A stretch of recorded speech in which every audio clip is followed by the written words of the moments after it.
Hello ಎಲ್ರಿಗೂ ನಮಸ್ಕಾರ. Heart beat Kannada YouTube ಚಾನಲ್ಗೆ ನಿಮ್ಮೆಲ್ಲರನ್ನು ನಾನು ಸ್ವಾಗತ ಬಯಸ್ತೇನೆ. ಹಾರ್ಟ್ ಬೀಟ್ ಕನ್ನಡಿಗರಿಗಾಗಿ ನನ್ನ ಈ ಯೂಟ್ಯೂಬ್ ಚಾನಲ್ಲು ಸಾಮಾಜಿಕ ಒಳಿತಿಗಾಗಿ ಮತ್ತು ಆರೋಗ್ಯವಂತ ಸಮಾಜಕ್ಕಾಗಿ. ಇವತ್ತು ನಾನು ECG ಬಗ್ಗೆ ಮತ್ತು TMT ವಿಚಾರವಾಗಿ ನಿಮಗೆ ಪ್ರಾಕ್ಟಿಕಲಾಗಿ ತೋರಿಸ್ತೀನಿ. ನಾವು ಜೀವಂತವಾಗಿದ್ದಾಗ ನಮ್ಮ ಹಾರ್ಟ್ನ ECG ಯಾವ ರೀತಿ ಇರುತ್ತೆ, ಜೀವ ಹೋದಾಗ ECG ಯಾವ ರೀತಿ ಇರುತ್ತೆ ಅನ್ನೋದನ್ನು ನಾನು ಹೇಳ್ತೇನೆ ಪ್ರಾಕ್ಟಿಕಲಾಗಿ. ದಯವಿಟ್ಟು ವಿಡಿಯೋನ ಕೊನೆಯ ತನಕ ನೀವು ನೋಡಬೇಕು. ಯಾಕಂದರೆ ನಮಗೆ ಹಾಸ್ಪಿಟಲ್ಗೆ ಎಮರ್ಜೆನ್ಸಿ ಕರ್ಕೊಂಡು ಹೋದಾಗ ಪೇಷಂಟ್ಗಳಿಗೆ ಸಡನ್ನಾಗಿ ಡಾಕ್ಟ್ರು ನೋಡೋದೇ ECG ಚೆಕ್ ಮಾಡಿಬಿಟ್ಟು ECGನಲ್ಲೇ ಗೊತ್ತಾಗುತ್ತೆ ಜೀವಂತವಾಗಿದ್ದೀವೋ ಅಥವಾ ಇಲ್ವೋ ಅಂತ ಹೇಳಿಬಿಟ್ಟು. ಸೊ ಆ ನಿಟ್ಟಿನಲ್ಲಿ ನಿಮಗೆ ಅದು ಪ್ರಾಕ್ಟಿಕಲಾಗಿ ತಿಳ್ಕೊಬೇಕು ಅಂತಂದರೆ ನೀವು ಈ ವಿಡಿಯೋ ನಾನು ಹಾಕ್ತೀನಿ, ಅದನ್ನು ಕೊನೆಯವರೆಗೂ ನೋಡಿ ಆಯಿತಾ. ಕೊನೆಯವರೆಗೂ ವಿಡಿಯೋ ನೋಡಿದರೆ ಮಾತ್ರ ನಿಮಗೆ ಗೊತ್ತಾಗುತ್ತೆ. ECG ಬಗ್ಗೆ ಆಗಲಿ ನಾನು TMT ಬಗ್ಗೆ ಆಗಲಿ ಎರಡೇ ವಿಡಿಯೋಗಳನ್ನು ಹಾಕ್ತೀನಿ. ಖಂಡಿತವಾಗ್ಲೂ ನೀವು ನೋಡಲೇಬೇಕು, ಅದು ನೋಡಿದ್ರೇ ಗೊತ್ತಾಗುತ್ತೆ ಜೀವಂತವಾಗಿರೋ ECG ಮತ್ತು ನಾವು ಹೊಡೆತಾ ಇದ್ದಾಗಿನ ನಮ್ಮ ECG ಯಾವ ಥರ ಇರುತ್ತೆ ಅಂತ ಹೇಳ್ಬಿಟ್ಟು. ಆಯಿತಾ, ಈಗ ವಿಡಿಯೋ ಹಾಕ್ತೀನಿ ನೋಡಿ.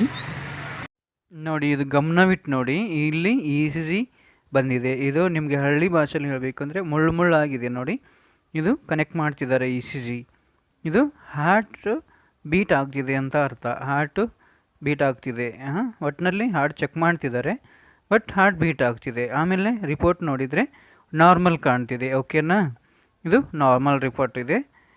ಹಾರ್ಟ್ ಬೀಟ್ ಆಗ್ತಿದೆ ಅಂದರೆ ವ್ಯಕ್ತಿ ಜೀವಂತವಾಗಿದ್ದಾರೆ, ಹಾರ್ಟ್ ಬೀಟ್ ಆಗ್ತಿದೆ ಅಂತ ಅರ್ಥ. ಸೊ ಇವಾಗ ಪ್ರಿಂಟ್ ತಗೊಳ್ತಾರೆ.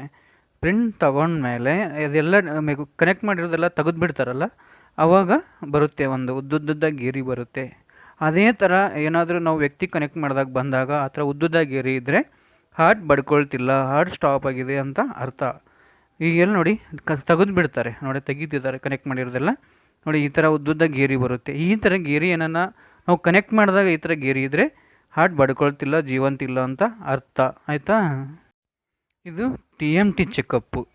ಈ ಥರ ಕಂಪ್ಯೂಟರ್ ಸಿಸ್ಟಮಲ್ಲಿ ECG ಬರುತ್ತಿರುತ್ತೆ. ಪೇಷಂಟ್ಗೆ ನಡೆಸ್ತಿರ್ತಾರೆ ಮಷಿನ್ ಮೇಲೆ. ಜಿಮ್ಗಳಲ್ಲೆಲ್ಲ ನೋಡಿದಿರ್ತೀರ ನೀವು, ಮೆಷಿನ್ ಮೇಲೆ ನಡೀತಿರ್ತಾರೆ, ವಾಕಿಂಗ್ ಮಾಡ್ತಿರ್ತಾರೆ. ಸೊ ಅದೇ ಥರನಾಗಿ ಈ ಹಾರ್ಟ್ ಹಾಸ್ಪಿಟ್ಲಲ್ಲಿ ಮಷಿನ್ ಮೇಲೆ ನಡೆಸ್ತಾ ಕಂಪ್ಯೂಟ್ರಲ್ಲಿ ಈ ಥರ ECG ನೋಡ್ತಿರ್ತಾರೆ. ಈ ಥರ ಮಷಿನ್ ಮೇಲೆ ನಡೀತಿರ್ತಾರೆ ಪೇಷಂಟು. ಆವಾಗ ಹಾರ್ಟಲ್ಲಿ ನರಗಳು ವೀಕ್ ಇದ್ದರೆ ಪ್ರಾಬ್ಲಮ್ ಗೊತ್ತಾಗುತ್ತೆ. ಓಕೆ, ನೋಡಿದ್ರಲ್ಲ ವಿಡಿಯೋ ECG ಬಗ್ಗೆ ಮತ್ತು TMT ಬಗ್ಗೆ. ಸೊ ಇದ್ರ ಬಗ್ಗೆ ನಾವು ಈಸಿಯಾಗಿ ಒಂದು ಹಾರ್ಟ್ ಬಗ್ಗೆ, ಹಾರ್ಟು ಯಾವ ರೀತಿ ಇದೆ, ವೀಕ್ ಇದೆಯೋ, ಹಾರ್ಟ್ ಅಟ್ಯಾಕ್ ಆಗಿದೆಯೋ ಅಥವಾ ನಾರ್ಮಲ್ ಇದೆಯೋ ಅಥವಾ ಜೀವಂತ ಇದೆಯೋ ಇಲ್ವೋ, ಅಥವಾ ಏನೋ ಜೀವನೇ ಇಲ್ವೋ, ಇದೆಲ್ಲ ECGನಲ್ಲಿ ಗೊತ್ತಾಗುತ್ತೆ. ನಾನು ಹೇಳಿದ್ನಲ್ಲ, ಅದೇ ರೀತಿಯಾಗಿ ನಾವು ನಾರ್ಮಲ್ ಆಗಿದ್ದಾಗ ಕೂಡ ನಮ್ಮ ಹಾರ್ಟ್ ನೋವು ಆಗ್ತಿದ್ರೆ ಇದೆ TMT ಮಾಡ್ತಾರೆ.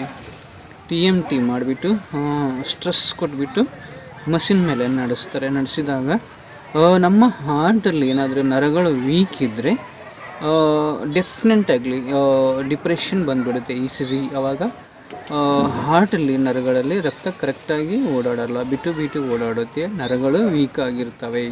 ಆವಾಗ ಫ್ಯೂಚರಲ್ಲಿ ಆಗೋ ಅನಾಹುತ, ಹಾರ್ಟ್ ಅಟ್ಯಾಕ್ ಆಗಲಿ ಅಥವಾ ಹಾರ್ಟ್ನ ಯಾವುದೇ ಪ್ರಾಬ್ಲಮ್ ಆಗಲಿ ನಾವು ತಪ್ಪಿಸ್ಬೋದು. ಜೀವಕ್ಕೆ ಅಪಾಯ ಆಗೋದನ್ನು ತಪ್ಪಿಸ್ಬಿಟ್ಟು ಡಾಕ್ಟರ್ಸ್ ಟ್ರೀಟ್ಮೆಂಟ್ ಕೊಡ್ತಾರೆ ಈ TMT ಮಾಡಿಬಿಟ್ಟು. ಸೊ ಇವೆರಡು ತುಂಬ ಇಂಪಾರ್ಟೆಂಟ್ ಚೆಕಪ್ಪು ಹಾರ್ಟ್ ಹಾಸ್ಪಿಟ್ಲ್ಗಳಲ್ಲಿ, ECG ಮತ್ತು TMT. ಅದರ ಜೊತೆಗೆ ಎಕೋ ಕೂಡ ಮಾಡ್ತಾರೆ, 2D ಎಕೋ, ಅದು ಕೂಡ ಇಂಪಾರ್ಟೆಂಟು. ಹಾರ್ಟ್ ಹಾಸ್ಪಿಟ್ಲ್ಗಳಲ್ಲಿ ಏನೆಲ್ಲ ಚೆಕಪ್ ಮಾಡ್ತಾರೆ, ಪ್ರತಿಯೊಂದು ಹಾರ್ಟಿಗೆ ಇಂಪಾರ್ಟೆಂಟ್ ಚೆಕಪ್ಗಳೇ ಆಗಿರ್ತವೆ.